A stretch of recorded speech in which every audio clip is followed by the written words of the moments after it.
Dear Diary, Part 13. Let's see. If my brain wasn't so sleep deprived, I would crank this shit out. I'm notorious for being one of the fastest speakers on the earth, but I've got to be more delicate.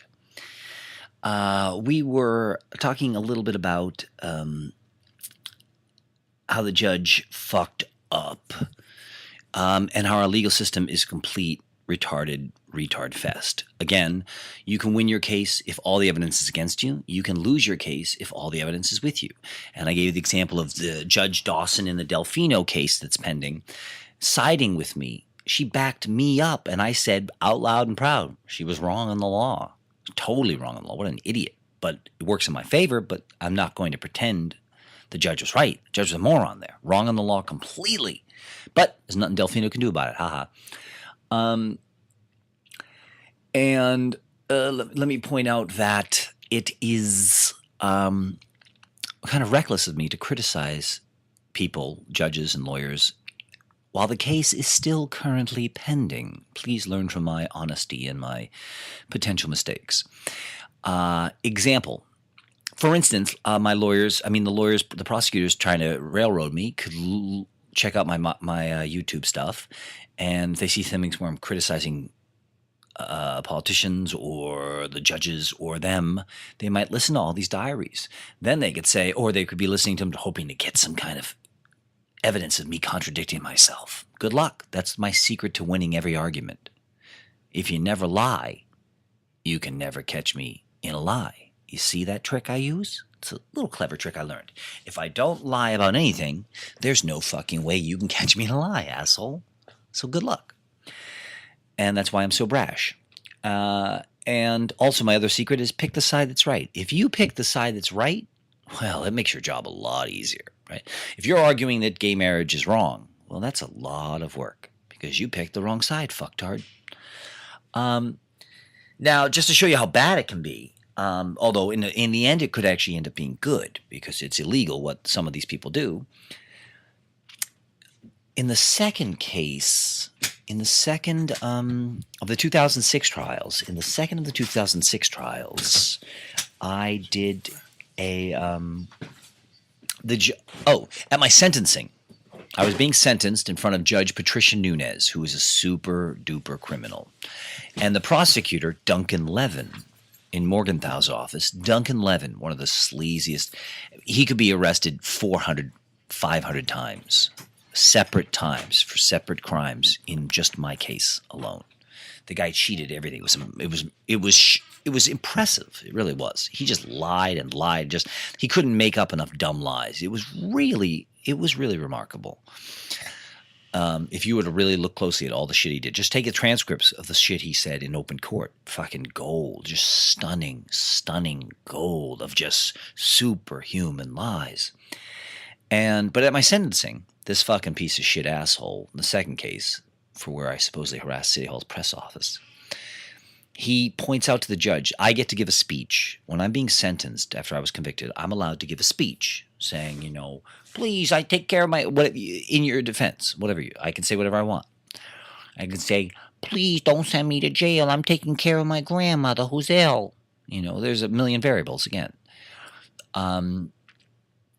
And I give a speech, I explain, I destroy everything the government said, I disprove each lie again really fast, and then I also explain about the jails. I'll say to each judge, I'll say, I don't know if you know this, but jail doesn't work. In fact, it does the exact opposite of work. Example, you see the same faces in front of you every day in court, the same people getting arrested again and again and again and again and again. We all know that. And I said, next time, ask the guy to lift up his shirt. Say, hey, can I see your gut? And you're going to say, oh my God, all these guys are ribbed or ripped. Why are they? Oh, that's right, because they just work out and lift weights all day long in Rikers Island. Oh, maybe that's not what you want to do with your violent felons, huh? Is give them weight training equipment and 3 free meals a day and cable TV. Maybe jail's not that smart. Maybe it's not as smart as you thought. We've locked up 2 million people in America today. The result is we have the highest crime rate of any nation on earth. We literally have the highest crime rate of any nation on earth. That is after we spent more money than anybody else on earth and jailed more people on earth than anybody else. And the more we jail people, the more crime we have. And that's because jails actually build criminals. They're criminal colleges, et cetera, et cetera, et cetera. It's retarded. It's completely backwards. And I gave huge impassioned speeches to these judges, and those judges were listening to everything I was saying, going, he's right. He's right about that. He's right about that. He's right about that. He's right about that. He's right about that. He's right about that. It's like even the DA says Mr. Brodeur should be getting the maximum time in jail. He has a long history of doing this and harassing people, and he's convicted now, and he must go to jail. He's gone to jail so many times, and he needs to get more time in jail. And then I would say, so his argument is the more they send me to jail, the worse I become. I wonder what that means. If the more you send me to jail, the more corrupt I become. That's my opponent's argument. Should you give me a lot of jail time? I told him, I explained everything in great detail. I gave a 3-hour speech, the first one with Judge Ross, that piece of shit, with the courtroom packed. And I gave a huge speech the second time. I think it was only like 2 hours in front of Patricia Nunez. She was a humorless super cunt. And I was just brilliant. Oh my God. I hope the stenographer did a relatively good job of transcribing everything I said. That's why they should have video and recordings. I asked for video. They wouldn't allow me to videotape my own trial. Can't say it's about privacy, you assholes. I'm the defendant. Fucktard.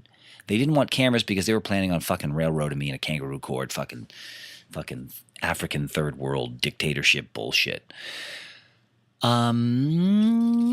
For instance, I pointed out to the judges, I'd say, now, if I was a playboy who loved to have sex with lots of girls, jail would be awful. If I was an actor who loved to perform in the theater, jail would suck. But if I was a writer and a cartoonist and a composer, jail would be fucking awesome. Because I now get 3 free meals a day and I can do all my writing in jail. I even said to him, I said, you know what? I've renamed it Writer's Island instead of Rikers Island, like it's a writer's colony. It's like, you idiots. I even said this to I said this to Judge Ross. I don't know if I said it to Nunez. I said, you know what? One of the things I'm going to be doing in jail while you pay for my rent and my electricity and my toiletries and my clothing and my food and my health care. And I said, I don't know if you know this, even the chocolate in jail at the commissary is cheaper than it is out here in the free world. I said, I'm in jail listening to Led Zeppelin on headphones and like Jazz FM. Oh, yeah, no, I'm sleeping to 2 p.m. Oh, yes, you are teaching me a lesson. Yes, you are. That's why I keep doing this year after year, according to everybody.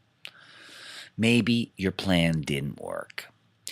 And I told him, I said, I'm going to be writing songs. You know, one of the things I'm going to do in jail? I'm going to be writing songs about what a crook you are. I'm usually ruthless in front of my judges. Sometimes I'm polite, but after they burn everything and if they prove to be totally corrupt, I'm ruthless. Because I got nothing to lose. Fuck you. Bring it on. Throw me in jail again. Because I'm going to make a huge amount of money in lawsuits. And I told him, you can put me in jail. There's no chance I'm not going to win the lawsuit. Just like every other time. So let's do it. And but I shouldn't be diarizing this too much because it'll go into another diary someday about those particular arrests and those particular trials. But the point is, the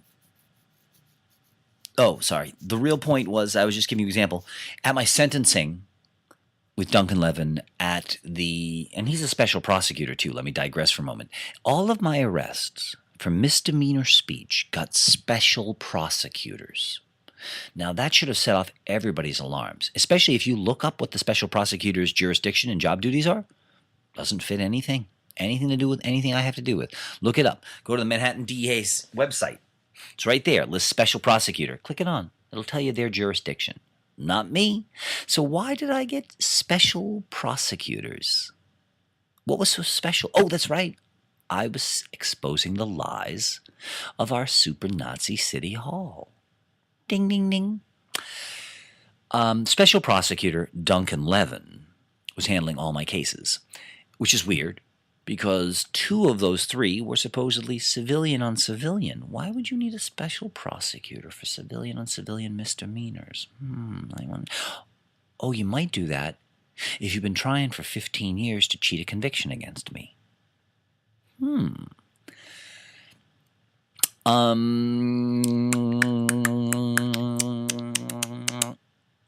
Oh, so he said this is an example of why it's bad, kids, to denounce your judges in any forums in public while the case is still pending. So at one point, when he's giving his little spiel to the judge, saying Mr. Brador should get the full extent of the punishment, or he should be fucking crucified, yada yada yada. Look at this man. This is a man who said words. He said words that we did not approve of. And he then at one point says to the judge, Mr. Brador, just has no respect for the law, et cetera, et cetera. And he quotes my own email that went out, a mass email that went out to all kinds of people in the media, everywhere else, thousands of people. Because I would write diaries, entries of each day in court. And I would email it out. I want people to know everything that's going on. Sunlight is the best disinfectant. And so he said to the judge, Mr. Brador has no respect for law, or some crap like that. And then he quoted me in my mass email saying the judge, Patricia Nunes, must be under the bench. I forget exactly what it was, but it was something about like she must be fucking Mike Bloomberg, or she must be sucking off Mike Bloomberg or something like that, doing his dirty work by railroading me. And he mentioned that to her before she sentenced me. Now, most people wouldn't have picked up that important detail. Remember, boys and girls, details are more important than everything else. There's only one thing that matters in life. Details, right? If you find your wife in a bed with a man, you don't explode and get angry. You first need to get the facts and the details, right? If you come home and you walk in, you hear like a lot of loud noise in your bedroom. What? Sounds like I hear the bed squeaking. You go in there, and it's a guy fucking your wife. Now, most people are going to immediately jump to a conclusion and go, "My God, my wife's cheating on me with some fucking jerk." How do you know she's not unconscious and being raped? How do you see? Details are all that matters. It doesn't even matter 1% that she's being fucked by a guy in your bed. That doesn't matter 1%. All that matters is, why is she being fucked by a guy? The what does never, ever matter. It's all about the why. Details. That's why, like, every episode of Three's Company is a comedy of errors, right? People jump to conclusions. They get everything wrong. Every single episode. That's what it's about. And still, nobody learned anything from it. Everyone still jumps to conclusions always. They always first react, and then they ask questions if they do at all. They always react and then investigate. They don't first investigate, do their homework, and then react, because humans are fucktards.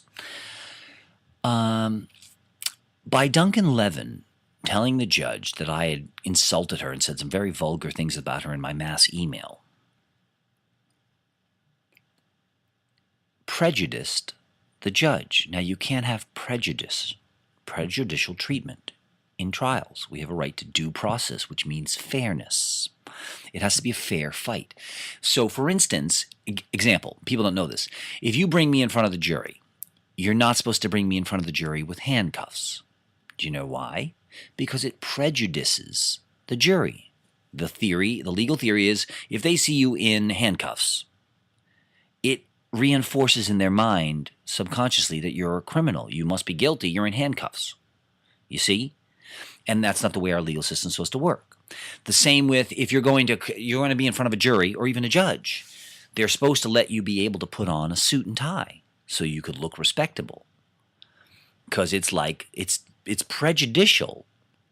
For instance, there's been times when they've sent me to court in front of judges and juries without allowing me to shower or shave.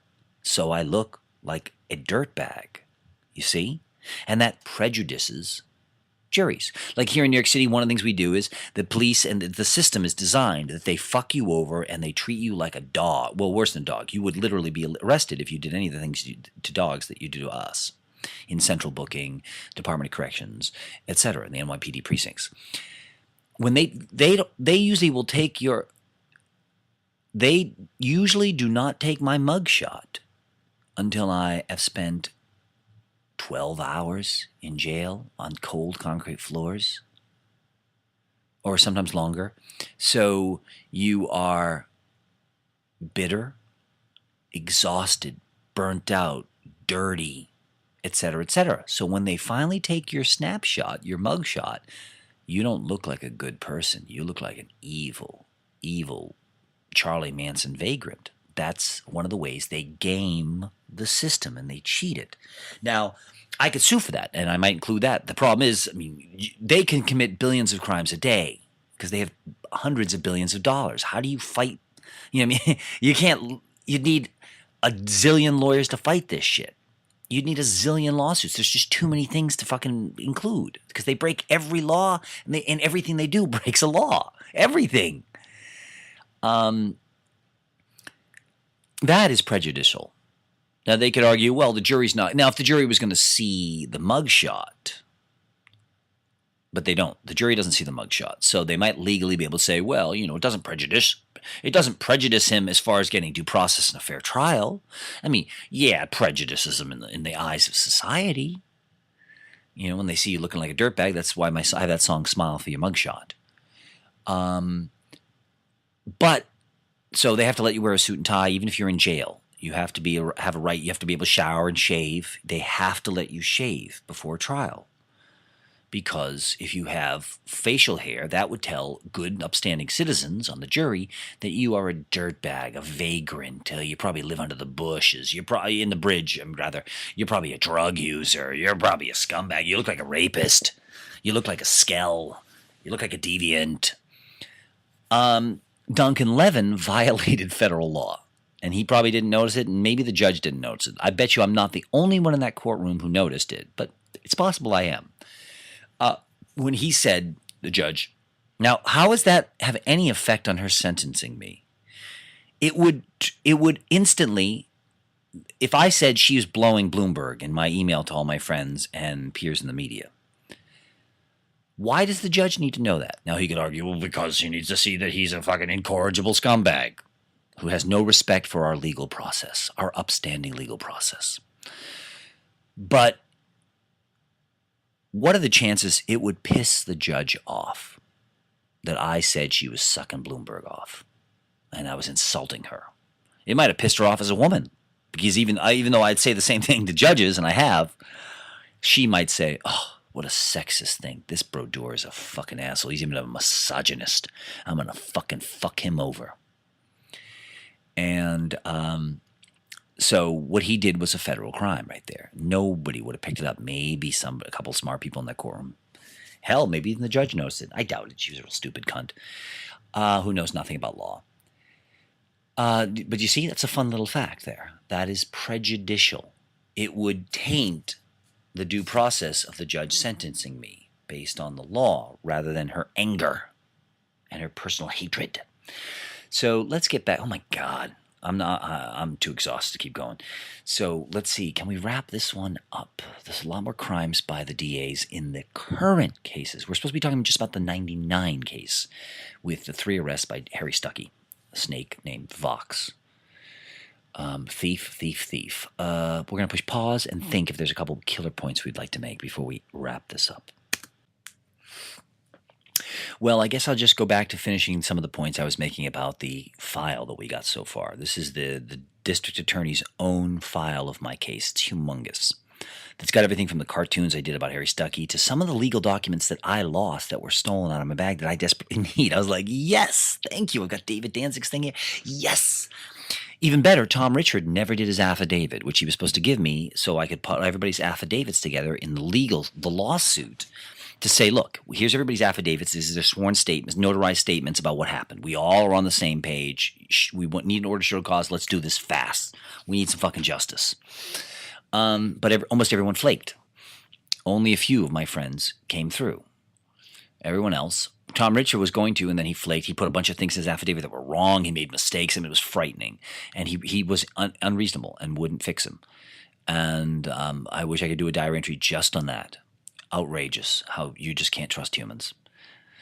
But we had Tom's affidavit to the judge. I mean, to the DA, and it's all in there. He talks about Harry Stuckey trying to bribe him using his own stolen money to sign an incriminating document against me.